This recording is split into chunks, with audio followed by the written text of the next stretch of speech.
നമസ്കാരം. നമ്മൾ എല്ലാവരും കഠിനാധ്വാനം ചെയ്യുന്നത് എന്തിനാണ്? നമ്മളുടെ കുടുംബത്തിന് നല്ലൊരു ഭാവി ഉണ്ടാക്കാൻ, കുട്ടികളുടെ പഠനം, അവരുടെ മാരേജ്, നമ്മുടെ റിട്ടയർമെന്റ് ലൈഫ് ഇതെല്ലാം ഭദ്രമാക്കാൻ വേണ്ടിയിട്ടാണ് നമ്മൾ എന്നും ഹാർഡ് വർക്ക് ചെയ്തുകൊണ്ടിരിക്കുന്നത്. ശരിയല്ലേ?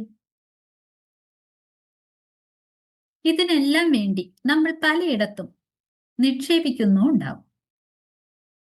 സാധാരണയായി റിട്ടയർമെന്റ് പ്ലാനിംഗ് എന്ന് പറയുമ്പോൾ നമ്മുടെ മനസ്സിലേക്ക് എന്താണ് ഓടി വരുന്നത്?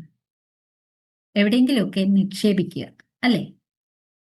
ചിട്ടി കൂടണോ, മ്യൂച്വൽ ഫണ്ട് വാങ്ങണോ, സ്വർണം വാങ്ങണോ, ഇങ്ങനെ പല ആലോചനകളാണ് വരിക. എന്നാൽ ഫിനാൻഷ്യൽ പ്ലാനിങ്ങിൽ ഏറ്റവും പ്രധാനപ്പെട്ട കാര്യം എന്ന് പറയുന്നത് നിക്ഷേപമല്ല, മറിച്ച് ഇൻകം പ്രൊട്ടക്ഷൻ ആണ്.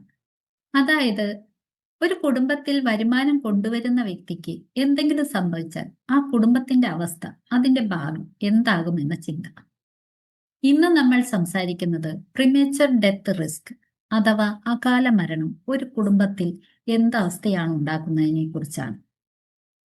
നിങ്ങളുടെ വീട്ടിൽ മാസം തോറും 50,000 രൂപ തരുന്ന ഒരു മെഷീൻ ഉണ്ടെന്ന് കരുതുക.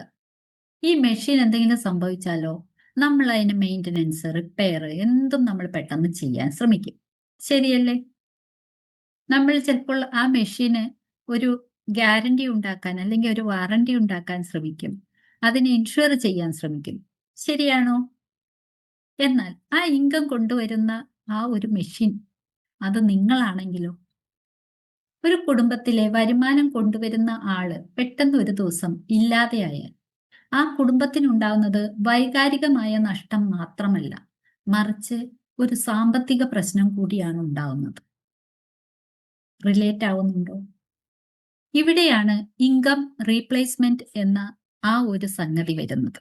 നിങ്ങളുടെ അഭാവത്തിലും നിങ്ങളുടെ കുടുംബത്തിന് നിങ്ങൾ കൊണ്ടുവന്നിരുന്ന അതേ ഇൻകം തുടർന്ന് കിട്ടുക, ആ കുടുംബത്തിന്റെ സംരക്ഷണം ഭദ്രമാക്കുക എന്നുള്ളതാണ് ഒരു ഇൻഷുറൻസ് കൊണ്ട് ഉദ്ദേശിക്കുന്നത്. ഇത് വെറും ഒരു നിക്ഷേപമല്ല, മറിച്ച് നിങ്ങളുടെ കുടുംബത്തിനുള്ള ഒരു സുരക്ഷാ കവചമാണ്. പലരും ചോദിക്കാറുണ്ട്, എന്റെ കയ്യിൽ 5 ലക്ഷം രൂപയുടെ ഇൻഷുറൻസ് ഉണ്ട്, അത് മതിയല്ലോ? സത്യം പറഞ്ഞാൽ 5 ലക്ഷം രൂപ ഒന്നിനും മതിയാകില്ല. ഇവിടെയാണ് നമ്മൾ ഹ്യൂമൻ ലൈഫ് വാല്യൂ കണക്കാക്കേണ്ടത്. എന്താണ് ഹ്യൂമൻ ലൈഫ് വാല്യൂ? കൃത്യമായി പറഞ്ഞാൽ നിങ്ങളുടെ കുടുംബത്തിന് ഭാവിയിൽ ആവശ്യമായി വരുന്ന തുക, അതിന്റെ ഇന്നത്തെ മൂല്യം കണക്കാക്കുകയാണ് ഹ്യൂമൻ ലൈഫ് വാല്യൂ കൊണ്ട് ഉദ്ദേശിക്കുന്നത്. നിങ്ങളുടെ ഇപ്പോഴത്തെ മാസ ചിലവ് എത്രയാണ്? നിങ്ങളുടെ മക്കളുടെ പഠനത്തിന് എത്ര ആവശ്യം വരും?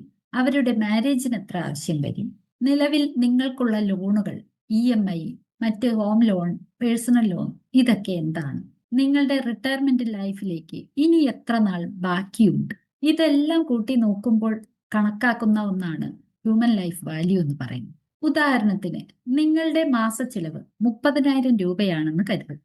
ഇത് വർഷത്തിൽ 3,60,000 രൂപ വേണ്ടിവരും. അടുത്ത ഒരു 20 വർഷത്തേക്ക് ഇത് ഏകദേശം 1 കോടി രൂപയെങ്കിലും ആകും. ഇതിനെയാണ് യഥാർത്ഥ ലൈഫ് പ്രൊട്ടക്ഷൻ എന്ന് പറയുന്നത്. നമ്മുടെ നാട്ടിൽ ടേം ഇൻഷുറൻസ് എന്ന് പറയുമ്പോൾ പലർക്കും താല്പര്യമില്ല. കാരണം ഇതിൽ പണം തിരിച്ചു കിട്ടില്ല. നമ്മൾ മലയാളികൾക്ക് പണം നിക്ഷേപിച്ചാൽ അത് ഇരട്ടിയായി വേഗം തന്നെ തിരിച്ചു കിട്ടണമെന്ന് നിർബന്ധമുണ്ട്. പക്ഷേ ഓർക്കുക, നിങ്ങൾക്ക് വാഹനങ്ങളുണ്ട്. കാർ ഇൻഷുറൻസ് എടുത്താൽ അത് ഒരിക്കലും നമുക്ക് ക്ലെയിം ചെയ്ത് തിരിച്ചെടുക്കാൻ കഴിഞ്ഞില്ല എന്ന് വിചാരിച്ച് നമ്മൾ അത് കണ്ടിന്യൂ ചെയ്യാതിരിക്കുന്നുണ്ടോ?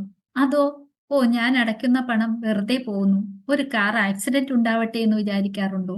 അതേപോലെ തന്നെയാണ് ടേം ഇൻഷുറൻസ്. കുറഞ്ഞ പ്രീമിയത്തിൽ വലിയൊരു തുക നമ്മുടെ കുടുംബത്തിന്റെ ഭാവി ഭദ്രമാക്കാൻ, സുരക്ഷിതമാക്കാൻ എടുക്കുക എന്നുള്ളത്. നിങ്ങളുടെ അഭാവത്തിൽ നിങ്ങളുടെ കുടുംബത്തിന് 1 കോടി രൂപ കിട്ടണമെങ്കിൽ നിങ്ങൾ മ്യൂച്വൽ ഫണ്ടിലോ ഗോൾഡിലോ ഒക്കെ അത്രയും വലിയ തുക തന്നെ നിക്ഷേപിക്കേണ്ടതായുണ്ട്. എന്നാൽ ടേം ഇൻഷുറൻസിലാണെങ്കിലോ മാസം വെറും 1000 രൂപ മുതൽ നിക്ഷേപിച്ചാൽ പോലും ആ ഒരു തുകയിലേക്ക്, ആ ഒരു സുരക്ഷിതത്വത്തിലേക്ക് കുടുംബത്തിനെ എത്തിക്കാൻ സാധിക്കും. മറ്റൊരു സംശയം, എനിക്ക് 80 വയസ്സ് വരെ ഇൻഷുറൻസ് കവറേജിന്റെ ആവശ്യമുണ്ടോ? സത്യം പറഞ്ഞാൽ അതിന്റെ ആവശ്യമില്ല. നിങ്ങളുടെ കുടുംബം നിങ്ങളെ എത്ര നാൾ സാമ്പത്തികമായി ആശ്രയിക്കുന്നു, അത്രയും കാലത്തേക്കുള്ള ഇൻഷുറൻസ് കവറേജ് ആണ് നിങ്ങൾക്ക് ആവശ്യം. അതായത് നിങ്ങളുടെ മക്കൾ വളർന്ന് അവരുടെ സ്വന്തം കാലിൽ ജീവിക്കാൻ തുടങ്ങുന്നത് വരെ, നിങ്ങളുടെ ലോണുകളും മറ്റു ബാധ്യതകളും തീരുന്നത് വരെ. സാധാരണ രീതിയിൽ ഒരു 60-65 വയസ്സ് വരെയാണ് ഒരാൾക്ക് ലൈഫ് കവറിന്റെ ആവശ്യം വരുന്നത്. അതിനുശേഷം നിങ്ങൾക്ക് നിങ്ങളുടെ റിട്ടയർമെന്റ് ഫണ്ടും ഉണ്ടാവണം. ആവശ്യമില്ലാത്ത കാലത്തേക്ക് വേണ്ടി ഇൻഷുറൻസ് കവർ എടുക്കേണ്ട ആവശ്യമില്ല. ചിലർ പറയുന്നത് കേൾക്കാം, എനിക്ക് 1 കോടി രൂപയുടെ കവറേജ് എടുക്കാൻ വേണ്ടിയുള്ള പണമില്ല. സുഹൃത്തുക്കളെ, 1 കോടി രൂപയുടെ കവറേജ് എടുക്കാനുള്ള പണമില്ലെങ്കിൽ മിനിമം ഒരു 50 ലക്ഷം, അതും അല്ലെങ്കിൽ 25 ലക്ഷം രൂപയുടെ കവറേജ് എങ്കിലും എടുത്ത് കുടുംബത്തിനെ സുരക്ഷിതമാക്കുക. ഒന്നുമില്ലാത്തതിലും ഭേദമാണല്ലോ ഒരു 50 ലക്ഷമോ 25 ലക്ഷമോ അവർക്ക് സുരക്ഷിതം നൽകുന്നത്.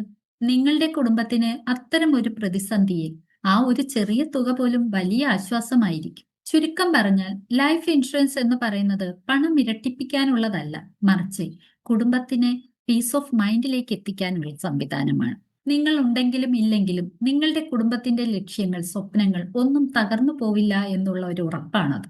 നിക്ഷേപങ്ങൾ തുടങ്ങുന്നതിന് മുമ്പേ ഈ ഒരു കുടുംബ സുരക്ഷിതത്വം നിങ്ങൾ ഉറപ്പാക്കിയിട്ടുണ്ടോ എന്ന് പരിശോധിക്കേണ്ടത് ആവശ്യമാണ്. നിങ്ങളുടെ വരുമാനത്തിനനുസരിച്ച് നിങ്ങൾക്ക് എത്ര രൂപയുടെ ലൈഫ് കവറേജ് വേണമെന്ന് അറിയണമെന്നുണ്ടോ? താഴെ കമന്റ് ബോക്സിൽ ലൈഫ് എന്ന് ടൈപ്പ് ചെയ്യുക. ഞങ്ങൾ നിങ്ങളെ സഹായിക്കുന്നതായിരിക്കും. ഈ വീഡിയോ നിങ്ങളുടെ പ്രിയപ്പെട്ടവർക്ക് കൂടി ഷെയർ ചെയ്യുക. അവരും അവരുടെ കുടുംബത്തെ സുരക്ഷിതമാക്കട്ടെ. കൂടുതൽ വീഡിയോയുമായി കാണും വരെ താങ്ക് യു.